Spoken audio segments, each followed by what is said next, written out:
다 함께 기도하겠습니다. 새 노래로 여호와를 찬양하라. 우리의 모든 삶에 역사하여 주시는 하나님의 크신 은혜를 마음껏 높이는 오늘 이 하루가 되기를 소망합니다.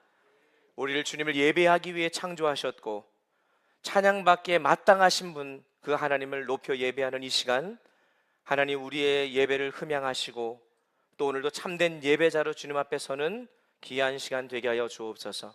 우리의 귀를 여시고 우리의 영을 여셔서 하늘의 기이한 그 법을 깨닫는 이 시간이 되길 원하며 예수 그리스도의 이름으로 기도하옵나이다. 아멘. 오늘 4월의 마지막 주 2부 예배를 맞아서 하나님의 크신 은혜와 축복이 예배하는 우리 모든 성도들에게 넘쳐나시기를 주의 이름으로 축원합니다. 이 시간 동시에 함께 또 말씀을 들으시는 우면에 계신 모든 성도님들에게도 동일한 은혜가 임하기를 간절히 축복합니다. 현대 사회를 보면 많은 사람들이 우울함과 허무함 속에 살아가고 있습니다. 겉으로는 잘 사는 것처럼 보이지만 마음은 공허하고 삶의 의미를 찾지 못해서 힘들어하는 사람들이 참 많죠. 그래서 심지어 극단적인 선택을 하기도 하는 분들이 있습니다. 그럼 왜 그럴까라고 생각해 보면 그 이유는 여러 가지가 있겠지만 성경은 그 근본적인 이유를 하나님을 향해야 될 인생이 세상을 향해 다른 것을 향해 살고 있기 때문이라고 이야기합니다. 이사야 43장 21절은 이 백성은 내가 나를 위하여 지었나니 나를 찬송하게 하려 함이라. 여호와 하나님께서 말씀하십니다. 우리를 창조하신 것은 누구를 위해 창조하셨다고요? 우리를 위해요? 아니요. 나를 위해, 하나님을 위해 창조하셨고 하나님을 찬송하도록 우리를 지으셨다는 거죠. 그러므로 여러분, 우리는 하나님을 예배할 때에야, 창조의 목적대로 살 때에야 비로소 인생의 진정한 가치를 나타낼 수가 있는 것입니다. A.W. 토저라고 하는 분이 이렇게 말을 했어요. 모든 그리스도인의 삶의 실패는 예배를 통한 하나님의 영광을 경험하지 못한 데서 비롯된다.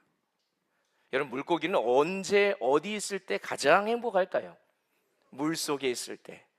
여러분, 새들은 어떻겠습니까? 하늘을 날 때 가장 자유롭고 행복해요. 그러면 우리 인간은 어떻겠습니까?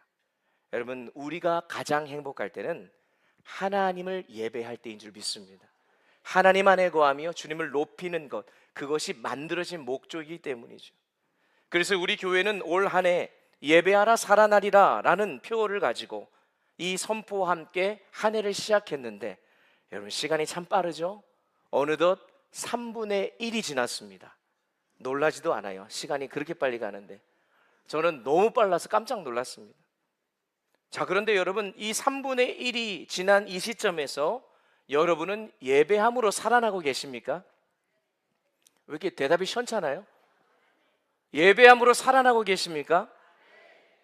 근데 제가 보니까 여러분이 지금 이 질문에 대답을 주저하시는 이유가 아마 여전히 형식적인 예배 가운데 머물러 있는 내 모습을 발견해서가 아닌가라는 생각도 들어요. 여러분, 오늘 본문은 전도서 5장인데 5장은 바로 이 질문에 대해서 매우 직접적인 답을 우리에게 줍니다. 전도서 1장부터 4장까지의 말씀을 보면 인간의 삶이 얼마나 허무한지, 그 허무한 인생을 줄곧 얘기를 하다가 오늘 본문인 전도서 5장을 시작하면서 1절에 이렇게 시작합니다. 너는 하나님의 집에 들어갈 때에. 여기서 하나님의 집은 성전을 가리키죠. 여러분, 무슨 말이겠습니까? 전도서 기자는 우리의 인생은 참으로 허무하고 힘든 그러한 인생이지만 그 답을 전도서 5장을 펼치면서 바로 하나님을 예배하는 것에서 찾으려고 하는 것이죠. 그러면서 하나님 앞에 나아갈 때 가져야 할 몇 가지 중요한 태도를 오늘 말씀을 통해 우리에게 알려주고 있습니다. 여러분, 오늘 이 아침 주시는 이 말씀을 통해서 참된 예배자가 가져야 될 그 자세를 배우고 허무한 인생을 살아가는 우리들이지만 의미 인생으로 변화되어지는 그런 출발점이 되는 이 아침이 되기를 주의 이름으로 축원합니다. 먼저 하나님 앞에 경외함으로 나아가야 합니다. 오늘 본문 1절은 말씀해요. 너는 하나님의 집에 들어갈 때에 내 발을 삼갈지어다.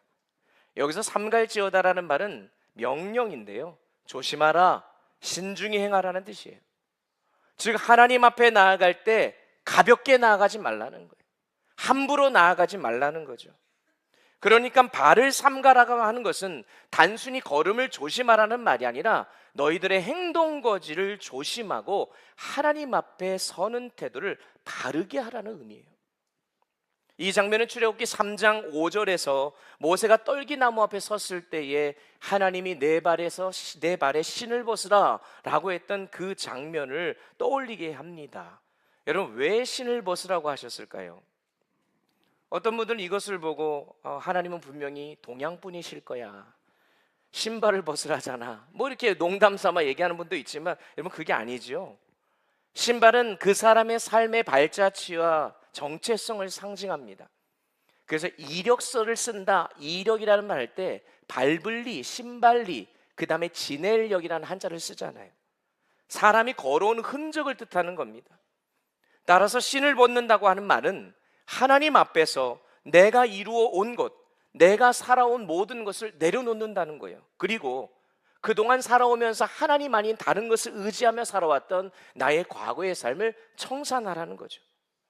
오늘 저와 여러분이 주님 앞에 예배하며 나올 때 주님이 신을 벗으라 말씀하신 것, 지난 한 주 동안 우리가 열심을 다해서 살아왔던 우리의 노력과 우리의 열심들, 또 우리의 결과물들 다 내려놓고, 또한 하나님을 떠나서 세상을 의지하며 살던 우리의 죄된 모습을 청산하고 주님 앞에 정결한 모습으로 나아오기를 원하시는 것입니다.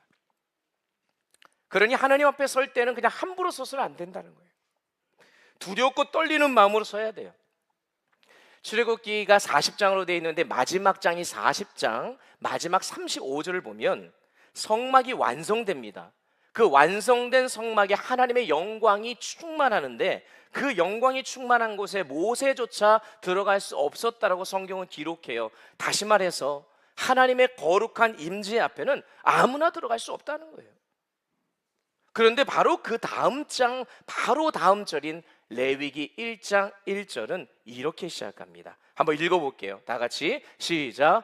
여호와께서 회막에서 모세를 부르시고 그에게 말씀하여 이르시되, 여러분 무슨 말입니까? 아무나 들어갈 수 없는 여호와의 임재 앞에 하나님이 부르실 때에만 그 앞에 설 수 있다는 거예요. 우리가 들어가고 싶다고 해서 들어가지는 게 아니라는 것입니다. 오늘 저와 여러분이 주일을 맞아서 마라톤도 있고 나의 삶에 여러 가지 많은 분주함도 있어서 내 나름대로 결정해서 교회에 나왔다고 해서 우리 모두가 자동으로 하나님 앞에 서는 게 아니라는 거예요.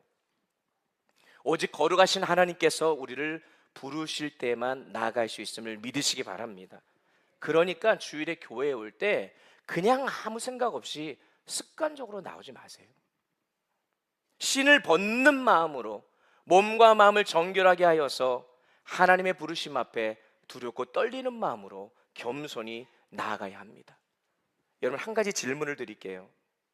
훌륭한 오케스트라가 훌륭한 연주자를 만듭니까? 아니면 훌륭한 연주자들이 훌륭한 오케스트라를 만듭니까? 어떠세요? 예? 전자예요, 후자예요? 전자예요? 후자예요? 예, 후자입니다, 후자. 당연하지 않습니까, 여러분? 한번 생각해 보세요. 훌륭한 연주자들이 모일 때 아름다운 연주가 되는 것이지, 훌륭한 오케스트라라고 해서 바이올린 하나 하지도 못하는 사람이 그 속에 들어간다고 그 사람이 연주를 제대로 하겠냐고요. 매일 8시간씩 10시간씩 연습하고 훈련해온 연주자들이 모여야 훌륭한 연주가 되는 거 아닙니까? 그러면 우리의 예배도 마찬가지라는 거예요. 은혜로운 예배가 참된 예배자를 만드는 걸까요? 아니면 참된 예배자들이 모일 때 그게 은혜로운 예배가 되는 걸까요? 전자예요, 후자예요? 후자예요. 또 그렇게 하라고 강요할까 봐 말을 제대로 안 하시네요. 후자예요, 아니에요? 후자예요, 여러분. 교회가 아무리 화려한 음악과 찬양대의 찬양과 또 여러 가지 많은 그 모습들을 가지고 우리가 나아가도 여러분이 참된 예배자로 준비되어 있지 않으면 그 예배는 참된 예배가 될 수 없고 하나님도 기뻐 받으실 수가 없는 거예요. 일주일 동안 자기 마음대로 살다가 주일에 한번 뜨겁게 예배한다고 그게 참된 예배자가 되는 게 아니라는 거예요. 오히려 한 주간 삶 속에서 하나님을 철저하게 예배하며 살아온 사람이 함께 우리가 모일 때 저도 여러분도 이곳에 함께 모였을 때 그 예배가 하나님께서 기뻐 받으시는 예배가 되는 줄 믿습니다. 그러므로 로마서 12장 1절은 어떻게 예배하라고 말합니까? 그러므로 형제들아 내가 하나님의 모든 자비하심으로 너희를 권하노니 너희 몸을 하나님이 기뻐하시는 거룩한 산 제물로 드리라. 이는 너희가 드릴 영적 예배니라. 아멘. 교회 와서 목소리 높여 찬양하는 것도 중요하고 열심히 기도하고 말씀을 듣는 것도 중요하지만 여러분, 하나님이 보기 원하시는 참된 영적 예배는 우리의 몸을 죄악의 유혹이 올 때마다 물리치고 하나님의 말씀대로 거룩한 삶을 살기 위해 몸부림치던 지난 한 주간의 삶을 거룩한 산 제물로 드리는 것, 이것이 바로 하나님이 원하시는 거라는 거예요. 그래서 우리가 지난주에 살펴봤던 가인과 가인의 제물은 받지 아니하시고 아벨과 그의 제물을 받으셨던 그 하나님께서 오늘도 우리가 하나님 받으시는 온전한 제물로 예배를 드리려면 우리 마음대로 세상 살다가 그냥 오늘 한번 나와서 예배하면 하나님이 이 예배를 받아주시겠지, 그게 아니라 하나님이 받으시는 거룩한 산 제물로 산 그 결과를 오늘 주님 앞에 올려드려야 할 줄 믿습니다. 그래서 여러분 꼭 기억하십시오. 예배가 너무 많으니까 예배가 뭔지를 잘 모르는 것 같아요. 예배는 단순한 모임이 아닙니다. 거룩하신 하나님 앞에 서는 엄청난 시간입니다. 그래서 예배의 핵심은요, 형식도 아니에요, 순서도 아닙니다. 자세입니다. 태도예요. 오늘날 교회의 가장 큰 문제가 무엇이라고 생각하십니까? 여러 가지가 있겠지만 성도의 수가 줄어드는 게 문제일까요? 아니면은 교회마다 일꾼이 없어서 난리인 게 문제일까요? 아니에요, 여러분. 하나님을 두려워하지 않는 성도들이 많아지는 게 문제예요. 하나님을 두려워하지 않으니까 예배도 가볍게 여깁니다. 삶은 말할 것도 없죠. 그래서 우리가 믿는 하나님, 그 하나님이 때로는 과연 성경 속에서 믿음의 인물들이 믿고 바라보았던 그 하나님이 맞는지 의심스러울 때가 있어요. 여러분과 제가 믿는 하나님이 아브라함이 경외하며 믿었던 그 하나님 맞습니까? 하나님 앞에 온전히 설 수 없어서 자신의 신을 벗지 않고는 하나님을 대면할 수 없었던 그 모세가 엎드렸던 그 하나님, 그 하나님이 우리가 믿는 하나님이냐는 거죠. 베드로가 주여 나를 떠나소서 나는 죄인이로소이다 하면서 엎드렸던 그 주님, 그 하나님을 우리가 동일하게 지금 섬기고 있는지를 스스로에게 질문해 봐야 한다는 것입니다. 그런데 아무리 생각해봐도 오늘날 성도들은 하나님을 별로 두려워하지도 경외하지도 않는 것 같아요. 그러면서 세상은 되게 두려워해요. 뭔가 거꾸로 된 것 같지 않습니까? 그래서 사실 우리가 세상을 두려워하는 이유는 다른 게 아니에요. 하나님을 경외하는 마음을 잃어버렸기 때문에 그래요. 하나님을 두려워하면 여러분 세상은 두렵지 않습니다. 골리앗 앞에 선 다윗의 모습이 그러했고 사자굴 속에 던져졌던 이 다니엘이 그러했어요. 그러니 여러분, 하나님을 경외하는 마음을 회복하는 것이 우리에게 가장 급선무라는 사실을 꼭 기억할 수 있기를 소망합니다. 그래서 오늘 본문 7절 마지막에 전도서 기자가 그래서 강조하면서 이야기하는 게 그러하니 오직 너는 하나님을 경외할 지니라. 아멘. 여러분, 경외한다는 것은 단순히 무서워 떠는 게 아니에요.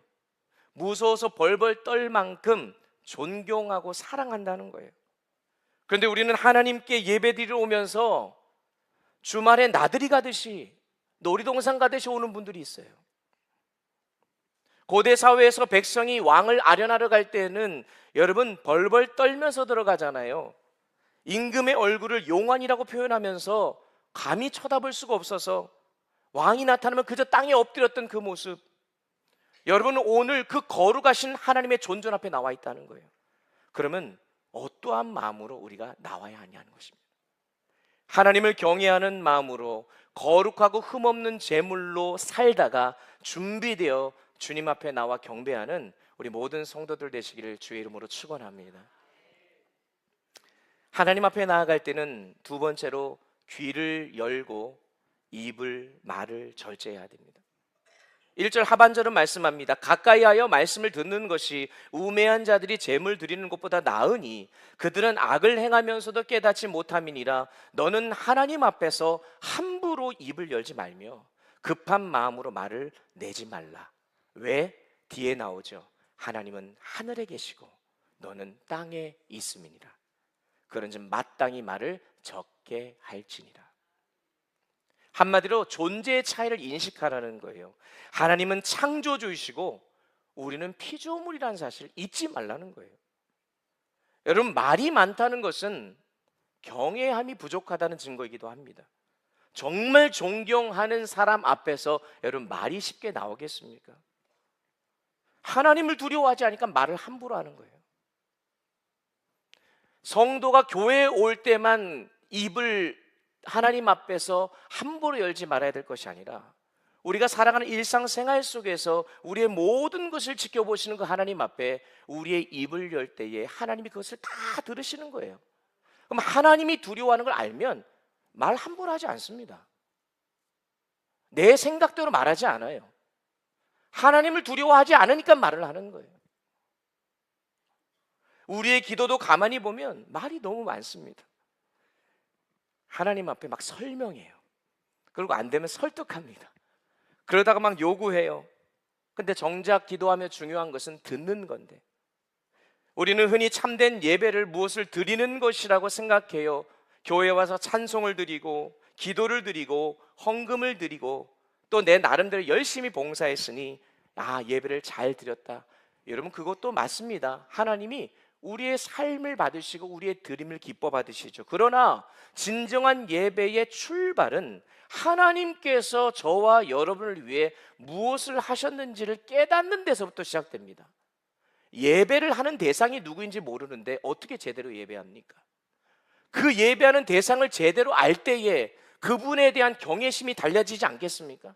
우리가 말씀을 배우는 이유도 바로 거기에 있는 거예요. 하나님을 더욱 깊이 알아갈 때에 우리가 하나님을 제대로 경외할 수 있거든요. 하나님께서 우리에게 행하신 일, 그 사랑과 은혜를 깨달을 때에 그때야 그것을 말씀을 통해 듣고 그 다음에 우리의 입이 열려야 되는 거예요. 깨달음 없이 섣불리 입을 여는 것은 경계해야 된다고 성경은 이야기하는 것입니다. 성경은 함부로 입을 열지 말라, 섣불리 빠르게 경솔하게란 뜻이죠. 여러 번 생각한 후에 말하라는 거예요.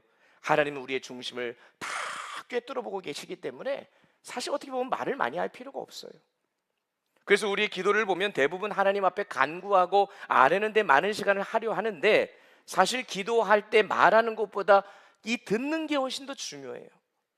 우리는 종종 이렇게 기도를 시작하잖아요. 저도 마찬가지. 천지 만물을 창조하시고 다스리시며 주관하시는 만왕의 왕 되신 하나님, 사랑과 은혜가 풍성하신 하나님, 만유의 주제가 되시며 생사복을 주관하신 하나님, 하여튼 어디서 들은 건 있어가지고 하여튼 다 갖다 붙여서 하나님을 표현하는데 정작 그러면서 중심은 막 흐려져요. 그리고 기도 다 끝나고 나면요 어떻게 하는지 아세요? 그냥 자리를 떠나요. 하나님이 이제 응답하려고 그랬는데 그것도 듣지도 않고 그냥 떠나버립니다.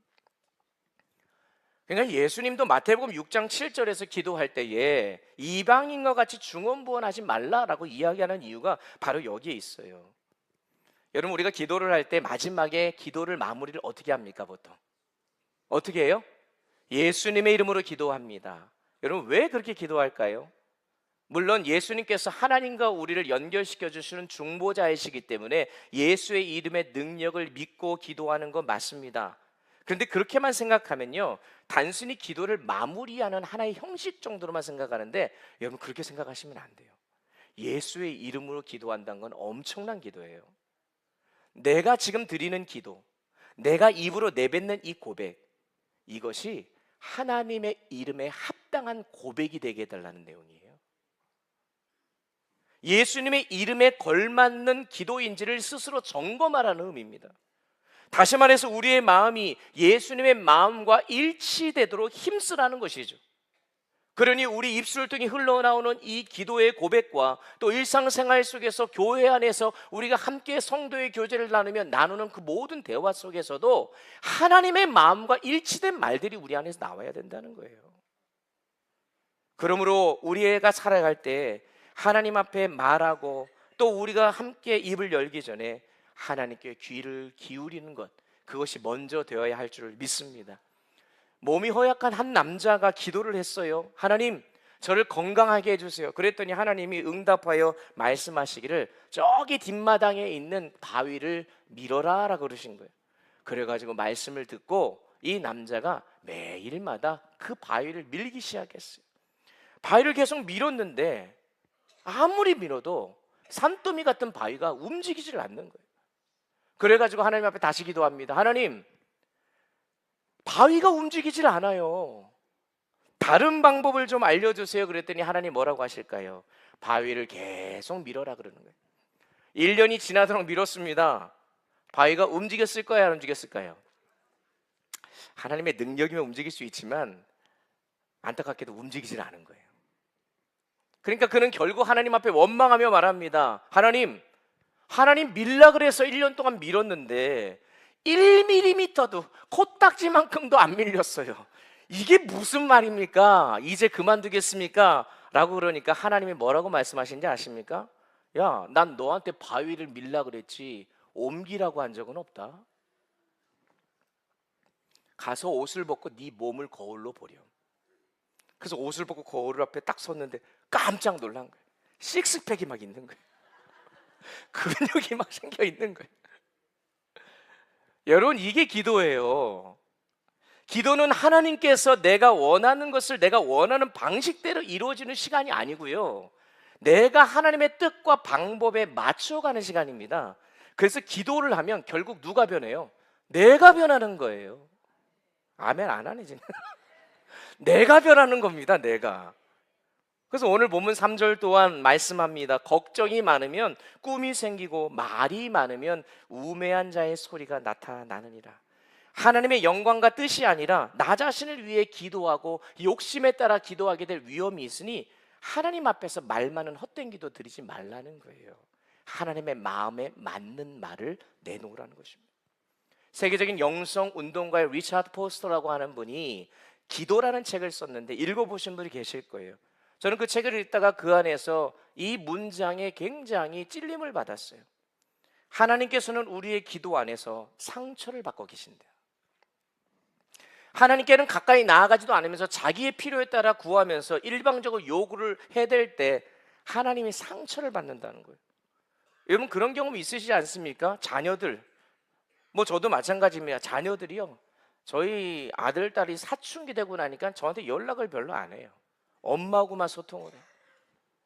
그러다가 어쩌다가 카톡이 오면 얼마나 반갑겠어요. 근데 목적이 있더라고요. 뭐가 필요한 건 있으니까 연락이 와요. 그러면 한두 번 그럴 때는 그럴 수 있지 하지만 그게 반복되잖아요. 서운하죠. 아빠는 그냥 자기들이 필요한 것만 채워준 그런 존재인가. 후안 카를로스 목사님도 기도라는 책을 썼어요. 근데 그 책의 부제가 이렇습니다. 잘 들어보세요. 우리의 기도의 대부분은 하늘나라에서 잡동사니 우편물처럼 취급된다. 여러분, 이 말이 무슨 말이겠어요? 여러분, 이메일을 열어보면 스팸 메일이 굉장히 많죠. 스팸 메일 나한테 보낸 것이니 전부 다 꼼꼼히 읽어야지 해서 읽은 분도 계십니까? 스팸이 이렇게 많아도 보지도 않아요. 그래서 읽어보지도 않고 그냥 지워버리는 게 많습니다. 무슨 말이겠어요? 우리가 하나님 앞에 올려드리는 기도와 우리의 말의 고백 중에 하늘나라에서 이렇게 취급받는 것도 있을 수 있다는 거예요. 여러분, 저와 여러분의 기도가 하나님 나라에서 하나님께서 소중하게 읽으시는 편지가 되기를 간절히 소망합니다. 그러니까 하나님의 뜻에 맞는 기도로 나아가는 것. 그래서 우리가 하나님 앞에 예배할 때에도 그러한 입술 통해 고백하고 주님을 예배하는 모습이 있어야 하는 거예요. 마지막 세 번째로 하나님 앞에서는 결단을 가볍게 하지 말아야 합니다. 4절 이하의 말씀을 보니까 네가 하나님께 소원하였거든 갚기를 더디게 하지 말라. 하나님은 우매한 자들 기뻐하지 아니하시나니 소원한 것을 갚으라. 여러분, 하나님은 우리의 말을 결코 가볍게 여기지 않으십니다. 말이 씨가 된다라는 말은 말에는 능력이 있어요. 왜요? 하나님의 말씀에는 능력이 있거든요. 근데 그 형상을 닮은 우리의 말에도 힘이 있다는 거예요. 그래서 그 말을 내뱉는 것을 하나님이 다 듣고 계세요. 그래서 서원이라는 것을 우리가 많이 알고 있는데, 서원은 단순한 말이 아니에요. 하나님 앞에 드리는 신앙의 고백이자 결단입니다. 문제는 말은 하고 결단을 하는데 삶이 따르지 않는 거예요. 주님 그렇게 살겠습니다. 주님 순종하겠습니다. 근데 삶이 안 변해요. 여러분, 그건 결단이 아니라 아주 가볍게 그냥 말을 던지는 것에 불과해요. 여러분, 하나님은요, 우리의 말보다 우리의 삶을 보십니다. 그러니 우리가 매주일마다 예배 때마다 오늘도 말씀을 듣고 찬양하고 결단할 거 아닙니까? 그러면 결단할 때에 우리가 뜨겁게 하나님 앞에서 이렇게 살겠다고 마음을 다짐해도 우리의 삶에 변화가 없다고 한다면, 여러분, 그것이 왜 그런지 아십니까? 하나님과의 약속을 가볍게 여겨서 그래요. 우리가 다음 주 주일에 올 때 하나님이 이걸 점검한다고 생각해 보세요. 여러분, 그냥 대충 살겠습니까? 우리 창신성전에서 구약의 파노라마를 하는데 우리 교사 선생님들을 필수로 다 들으라고 했어요. 대신 교사 선생님들은 시험을 본다 그랬더니 막 긴장들 하시더라고요. 여러분, 그 얼마나 긴장하면서 열심히 듣겠습니까? 매 주일마다 시험을 봐야 되나? 그래서 이 예배 시간에 들어올 때 지난주 들었던 말씀이나 뭐 주중에 말씀 묵상했던 거 여러분 체크하면서 해야 될지, 그렇게 살았는지 해야 될지, 여러분 준비되지 않는 마음으로 주님 앞에 나와서 가볍게 결단하고 약속하는 것, 여러분 우리 이거는 이제는 더 이상 하지 말아야 됩니다. 찬양대가 찬양을 통해 고백하지요. 우리가 찬양팀과 함께 자막에 있는 가사를 보면서 찬양하죠. 여러분, 찬양의 가사는요, 우리의 신앙의 고백 아닙니까? 그걸 누가 들으세요? 하나님이 다 들으세요. 그러니 자막에 글씨 나온다고 그냥 아무 생각 없이 부르지 말라는 거예요. 하나하나 그 가사 속에 담겨진 의미를 나의 믿음의 고백을 담아 주님 앞에 올려드려야 하는 것입니다. 그러할 때 하나님께서 그것을 그대로 받으시고 우리가 그것을 통해 내뱉었으면 약속한 거잖아요. 그러면 그 약속한 대로 우리가 삶을 살아가야 되죠. 아무 의미 없이 할렐루야, 아멘. 이게 또 앞에 선 목회자들이 이런 실수할 때도 많이 있습니다. 여러분, 아멘은 내가 믿습니다, 확신합니다. 여러분, 그렇게 고백하는 게 결코 쉬운 거 아니잖아요. 그러니 여러분들이 하나님 앞에 약속하고 서원한 이 모든 것들을 우리가 정말로 진지하게 또 하나님 앞에 약속하며 하나님 앞에 성실하게 나가겠다는 마음으로 고백해야 되는 거예요. 그래서 성경은 서원하고 지키지 않는 것이 차라리 서원하지 않는 것보다 못하다는 거예요. 예배 가운데 드리는 말 한마디, 기도 한마디, 찬양 한마디가 모두 하나님께 대한 약속이기 때문에 그런 겁니다. 근데 그걸 지키지 못할 때는 하나님께서 화로 임하실 수 있다 말씀하는 거예요. 그러니 여러분, 우리가 두렵고 떨리는 마음으로 예배해야 될 줄 믿습니다. 그리고 입을 열기 전에 귀를 열어야 되는 거예요. 그리고 마음에 하나님의 사랑과 은혜가 채워진 가운데 저절로 흘러나올 때 아이고 감사합니다, 이게 돼야 되는 거지. 그리고 정말로 하나님의 은혜에 감격해서 입술에서 터져 나와야지, 내 안에는 아무것도 채워지지 않고 비워져 있는데 어쩔 수 없이 그냥 아멘, 네 그렇게 살겠습니다 라고 하는 고백이 된다고 한다면 우리의 삶은 변하지 않을 뿐더러 하나님이 기뻐받지 않으신다는 거예요. 그래서 서원하고 갚지 않은 것보다 차라리 서원하지 아니하는 것이 더 낫다라고 하면서 5절 말씀은 하나님 앞에 쉽게 서원하고 약속하는 것을 조심하라고 얘기하는 것이죠. 성경에 보면 서원을 하는 예가 참 많이 있습니다. 여러분, 그중 대표적인 인물이 사사 입다예요. 입다가 말이방정이에요. 차라리 고백만 안 해도 되는데 하나님이 승리하게 해주시고 전쟁에서 암몬 족속과 싸워서 이기게 해주시면 제가 하나님 약속하고 서원하겠습니다. 제가 전쟁에서 이기고 돌아올 때 제가 처음 만나고 저를 맞이하는 사람을 하나님께 번제물로 바치겠습니다. 당시에 인신세사가 막 유행하던데 하나님이 그걸 기뻐하시지 않죠. 그런데 괜히 흥분해가지고 안 해도 될 말을 했다가 전쟁 승리하고 돌아오는데 누굴 만나요? 자기 딸을 만나는 거예요. 여러분, 서원 조심하셔야 돼요. 서원해가지고 제가 지금 이 자리에 있어요. 저희 부모님 때문에. 여러분, 서원은 하나님 앞에 반드시 지켜야 했기에 더욱 신중하는 거죠. 그래서 어떤 분들이 어떻게 해요? 하나님, 우리 부모님이 다 서원했는데 저는 어떻게 해야 됩니까? 여러분의 삶에 여러 가지 하나님의 방향들이 있겠지만 중요한 것은 하나님과의 약속한 것들을 우리가 소중하게 여기면서 무분별하게 서원하고 약속하는 것을 지향해야 된다는 거죠. 서원한다고 하면 한나의 기도를 자꾸 떠올리면서 큰 거창한 것들 얘기해요. 자신의 아들을 바친다는 그런 어떤 서원과 같이 얘기하지만, 이 서원하다는 나다르라고 하는 단어는 약속하다라는 의미를 가지고 있어요. 그러니 하나님 앞에서 자발적으로 드리는 약속과 결단이 서원인 거예요. 성경이 서원을 경계하는 이유가 무엇이겠습니까? 자꾸 서원을 얘기하면서 그걸 가지고 하나님하고 딜을 해요. 하나님하고 거래하는 걸로 사용되는 경우가 많아요. 자신의 욕심과 욕망을 이루기 위해서 하나님을 수단으로 이용하는 우를 범할 수도 있기 때문에 그래요. 그러니까 우리가 이런 기도 가끔씩 했잖아요. 하나님, 이번 일만 해결해 주시면 제가 하나님 앞에 더 열심히 봉사하고 잘 섬기겠습니다. 여러분, 그런 거 다 기도해 본 경험이 있으시지 않습니까? 여러분, 그런 거 조심하셔야 된다는 거예요.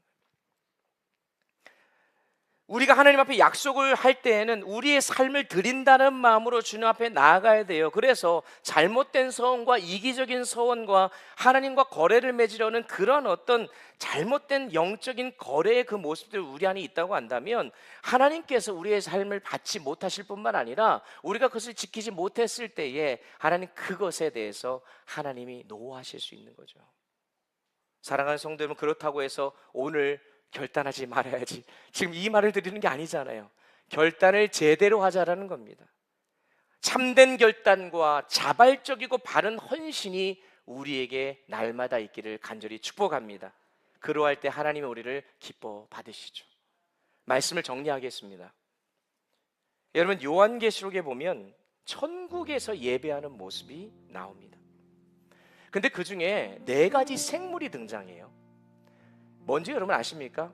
사자가 나오고 송아지가 나오고 사람이 나오고 독수리가 나와요. 이 4가지 생물의 공통점이 뭐냐? 사자는 동물의 왕이에요. 소는 가축의 왕이라고 불릴 수 있고, 사람은 만물의 영장, 그리고 독수리는 뭐예요? 새 중의 왕 중에 새 중의 왕이라고 보통 얘기하죠. 그러니까 하나님이 만드신 이 세상 모든 피조물 중에서 가장 대표되는 그 4개의 승리하고 강한 생물들을 얘기하는 겁니다. 그런데 그 4개의 생물들이 천국에서 하나님의 모습을 봤어요. 봤는데 그들이 어떻게 했는지 요한계시록 4장 8절 말씀 보십시오. 한번 읽어보겠습니다. 다 같이 읽습니다. 시작.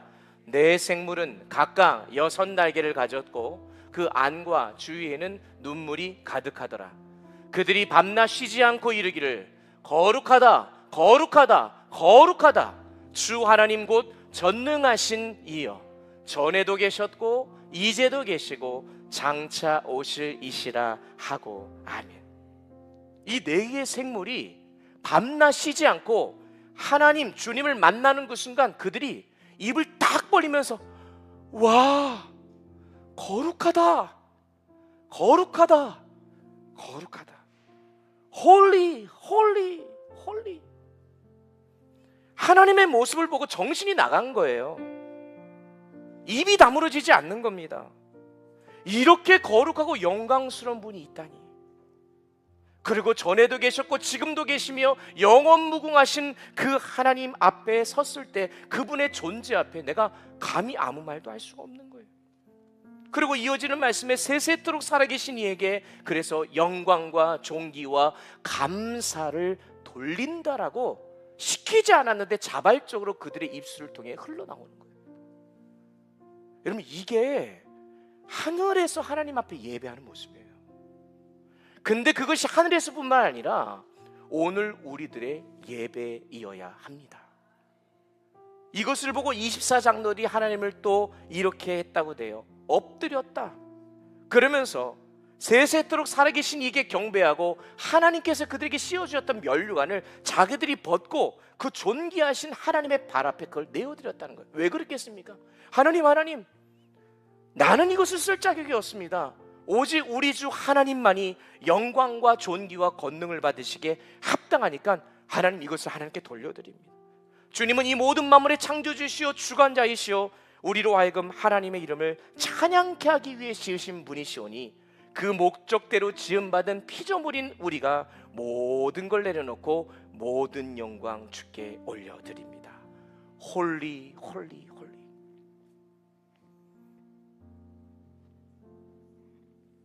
여러분, 우리의 예배가 이래야 된다는 거예요. 여러분 꼭 기억하십시오. 예배는 단순히 주일날 한 번 와서 드리는, 아니면 수요일, 금요일 매일 새벽마다 와서 앉아서 찬양하고 말씀 듣고 기도하는 그런 예배의 요소들을 가지고 드리는 시간이 아니라, 기억하십시오. 거룩하시고 존귀하신 하나님 앞에 서는 시간입니다. 함부로 해서는 안 돼요. 그래서 우리 안에 잃어버린 하나님을 향한 경외함이 회복되기를 소망합니다. 그래서 하나님의 영광을 바라보며 우리도 거룩하다 외치며 납작 엎드려 하나님의 모습을 보고 외치며 겸손히 주의 음성 듣고, 누가 시키지도 않아도 내 안에 감격과 은혜가 넘쳐나서 주님의 이름을 높여드리는 그런 하늘에서의 하나님을 찬양하는 예배가 저와 여러분의 삶 가운데, 가정 가운데, 또 우리 교회 가운데 날마다 올려지는 예배가 될 수 있기를 주의 이름으로 축원합니다. 축원합니다.